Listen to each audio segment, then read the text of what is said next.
বাংলাদেশে সংগঠিত যে কোনো ঘটনারই তো দায় সরকারের। সরকারের দায়ের চেয়ে বড় জিনিস হচ্ছে দায়িত্ব। এর আগেও আমরা দেখেছি তাদের জীবনের উপর হুমকি এসেছে, তাদের উপর হামলা হয়েছে এবং এই তাদের উপর যে থ্রেটটা আছে এটা তো দিনের আলোর মতোই পরিষ্কার।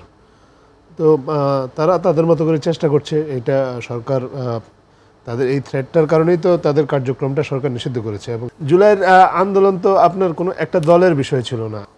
আমরা আজকে দেখেছি যে তাদের দিক থেকে তো তারা তাদের রাজনৈতিক কর্মসূচিটাই পালন করেছে এবং তাদেরকে যারা হামলা করেছে তাদের রাজনৈতিক কর্মসূচি, তাদের সভা শুরু হওয়ার আগে তাদের মঞ্চে যারা হামলা করেছে বা সভা শেষ হওয়ার পর তারা যারা হামলাটা করেছে, যারা হামলাকারীদের উদ্দেশ্য খুব পরিষ্কার। না, সেটা ঠিক আছে, কিন্তু এনসিপির কথা বলছি না আমরা। সরকার কি কোনো ধরনের কোনো দায় নেবে কিনা? কারণ সরকার নিয়ন্ত্রণ করতে পারেনি। বাংলাদেশে সংগঠিত যে কোনো ঘটনারই তো দায় সরকারের। সরকারের দায়ের চেয়ে বড় জিনিস হচ্ছে দায়িত্ব। সরকারের এটা দায়িত্ব দেশে শান্তি শৃঙ্খলা রক্ষা করা, দেশে যাতে কেউ কোনো ধরনের চাওয়া সৃষ্টি না করতে পারে। তো সেখানে যদি কোনো ব্যত্যয় ঘটে তাহলে তো অবশ্যই সরকারের দায়িত্ব আছে। সরকার সেই দায়িত্ব অস্বীকারও করে না। কিন্তু এই ঘটনাটাতে আপনাকে দায়িত্বটা তাদেরকেই নিতে হবে যারা অত্যন্ত পরিকল্পিতভাবে, খুবই অর্গানাইজড ওয়েতে এবং উস্কানি দিয়ে এখানে চেষ্টা করেছে এমন একটা পরিস্থিতি তৈরি করা যাতে করে আপনার এই পরিস্থিতিটা সরকারের বা আইনশৃঙ্খলা রক্ষাকারীর আয়ত্তের বাইরে চলে যায়। আপনি দেখেছেন, আমরা সারাদিন লাইভে দেখেছি কিভাবে আপনার আজকে হামলাটা হয়েছে। এই হামলাটা দেখলে যে কেউ পরিষ্কারভাবে বুঝতে পারবে যে এটা খুব পরিকল্পিতভাবে হামলা, একটা আনপ্রভোকড একটা পলিটিক্যাল গ্যাদারিংয়ে না। কিন্তু এখন এই যে পতিত সরকার আওয়ামী লীগ কিন্তু তারা একেবারে সর্বশেষ যে প্রচেষ্টা বা চেষ্টা তারা করে যাবে, এটা দেশের বিভিন্ন জায়গায় এবং বিশেষ করে গোপালগঞ্জের মতো জায়গাতেও, সেক্ষেত্রে প্রস্তুতির ঘাটতি কিছু মনে হয় আপনার কাছে? না, তারা যে শুধু গোপালগঞ্জে চেষ্টা করছে তা না, তারা সারা দেশে বিভিন্ন জায়গাতে চেষ্টা করছে, বিভিন্ন সময়ে তারা চেষ্টা করেছে। গোপালগঞ্জে তারা হয়তো একটু বেশি অর্গানাইজড, অন্য জায়গায় হয়তো সেভাবে তারা অর্গানাইজড হতে পারেনি, বা অন্যান্য অঞ্চলের মানুষ তাদেরকে সেই সুযোগ দেয়নি গোপালগঞ্জে যেটা তারা পেরেছে। এখন এই ঘটনার মধ্যে দিয়ে তো তাদের উদ্দেশ্যটাও পরিষ্কার। তারা দেশের সুযোগ পেলেই দেশে একটা যুদ্ধাবস্থা তৈরি করে দেবে, দেশে রায়ট বাঁধিয়ে দেবে তারা যদি সুযোগ পায়। এই জন্যই তো তাদেরকে এই সুযোগটা দেওয়া যাবে না।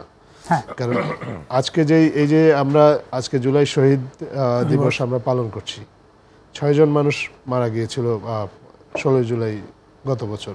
তার আগের দিন প্রায় 300 ছাত্রছাত্রী আহত হয়েছে সরকারি দলের সন্ত্রাসীদের হামলায়, তৎকালীন সরকারি দলের সন্ত্রাসীদের হামলায়। এবং আজকে যে 6 জন আজকের দিনে গত বছর যে 6 জন মানুষ মারা গিয়েছে, এর মধ্যে আবু সাইদ আছেন, ওয়াসিম আছেন, তারা মারা গিয়েছেন। তাদেরকে হত্যা করা হয়েছে এবং তাদেরকে হত্যা করে এমন না যে তারা থেমে গিয়েছে। আজকে আমি দৈনিক প্রথম আলোর রিপোর্টটা দেখছিলাম, তারা অনুসন্ধান করে দেখিয়েছে 19 জুলাই 177 জন মানুষ মারা গেছে সারা দেশে। এটা একটা অবিশ্বাস্য ফিগার, একদিনে 177 জন মানুষকে হত্যা করা হয়েছে। এটা তো কোনোভাবে মেনে নেওয়া যায় না, তাই না? এবং সেই ঘটনার 1 বছর পরে এসেও এখনো যে আপনার হত্যাকাণ্ডগুলো ঘটছে বা যে পরিস্থিতি, সেটাকে আপনি কিভাবে মেলান? তাদের পালিয়ে গেছে তো তাদের গুটি কয়েক শীর্ষ পর্যায়ের কিছু নেতা, কিন্তু তাদের তো অনেক কর্মী সমর্থক এখনো দেশে আছে এবং তারা চেষ্টা করছে নানাভাবে অর্গানাইজড হওয়ার। এবং তারা যাতে এই যে বৈষম্য বিরোধী ছাত্র আন্দোলনে যারা নেতৃত্ব দিয়েছেন, এর আগেও আমরা দেখেছি তাদের জীবনের উপর হুমকি এসেছে, তাদের উপর হামলা হয়েছে এবং তাদের উপর যে থ্রেটটা আছে এটা তো দিনের আলোর মতোই পরিষ্কার। তো তারা তাদের মতো করে চেষ্টা করছে। এটা সরকার তাদের এই থ্রেটটার কারণেই তো তাদের কার্যক্রমটা সরকার নিষিদ্ধ করেছে এবং সেটা বাংলাদেশের সবগুলো রাজনৈতিক দল এই নিষিদ্ধের সিদ্ধান্তটাকে সমর্থন করেছে।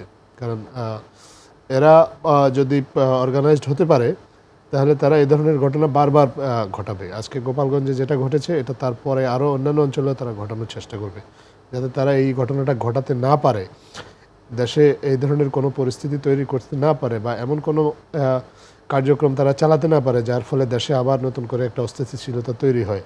সেজন্যই তাদেরকে নিষিদ্ধ করা হয়েছে এবং সেই দৃষ্টিকোণ থেকেই এই বিষয়টাও সেভাবে দেখা হবে। আজাদ ভাই, যদি একটু বলি, আমরা যে একই ধরনের কিন্তু বক্তব্য এর আগে যে পতিত সরকার তারাও দিত, যে তখন তারা বলতো যে একটা দল দেশকে অস্থিতিশীল করতে চায়, তারা দেশের স্বাধীনতা নিয়ে খেলতে চায়, তখন তাদেরকে তারা ব্যান্ড করে বা দূরে সরে রাখার জন্য বিভিন্ন ধরনের ব্যবস্থা গ্রহণ করার চেষ্টা করেছে। মানে পরিস্থিতিটা কি আসলে কোনো পরিবর্তন আসছে, না আলোচনা তো একই তারা বৃত্তে ঘুরছে? একটা দলের কথা বলেছে, কিন্তু আপনার জুলাইতে তো একটা দল অংশ নেয় নাই। জুলাইয়ের আন্দোলনে তো এখানে দুদু ভাই আছেন। জুলাইয়ের আন্দোলনে বাংলাদেশের সবগুলো দল অংশ আপামর নিয়েছে। জনগণ ছিল। সাধারণ মানুষ নেমে এসেছে, মায়েরা নেমে এসেছে, বোনেরা নেমে এসেছে, ভাইয়েরা নেমে এসেছে, বাবারা নেমে এসেছে, জুলাই শিশুরাও নেমে এসেছে। জুলাইয়ের আন্দোলন তো আপনার কোনো একটা দলের বিষয় ছিল না। দেশের আপামর মানুষ দীর্ঘদিনের বঞ্চনা, ক্ষোভ, তারপরে নিপীড়ন, নির্যাতন, গুম, খুন, এগুলোর প্রতিবাদে জুলাইয়ের আন্দোলনটা হয়েছে। এটা কোনো একটা নির্দিষ্ট দলের আন্দোলন ছিল না, এটা দেশের সব মানুষের একটা আন্দোলন ছিল একটা স্বৈর শাসনের বিরুদ্ধে। এই ধরনের ঘটনা যদি আরো ঘটতে থাকে, সেটাকে নির্বাচনে কোনো প্রভাব ফেলতে পারে? নির্বাচন দেরি হবে কিনা, মানুষের মনে শঙ্কা তৈরি হচ্ছে আবার। দেখেন, নির্বাচনের জন্য তো একটা প্রস্তুতি নেওয়াই হচ্ছে। জি, আমরা আশা করি এবং বিশ্বাস করি এ ধরনের ঘটনা আর ঘটবে না, এবং এ ধরনের ঘটনা ঘটতে দেওয়া হবে না। সেই জন্য আইনশৃঙ্খলা রক্ষাকারী বাহিনী যা যা প্রয়োজনীয় ব্যবস্থা নেওয়া প্রয়োজন সবগুলো ব্যবস্থা নেবে। তার আগে যে ঘটনা ঘটেনি সেটাকে কেন্দ্র করে আমি যদি একটা হাইপোথেটিক্যাল মন্তব্য করি, সেটা মনে হয় ঠিক হবে।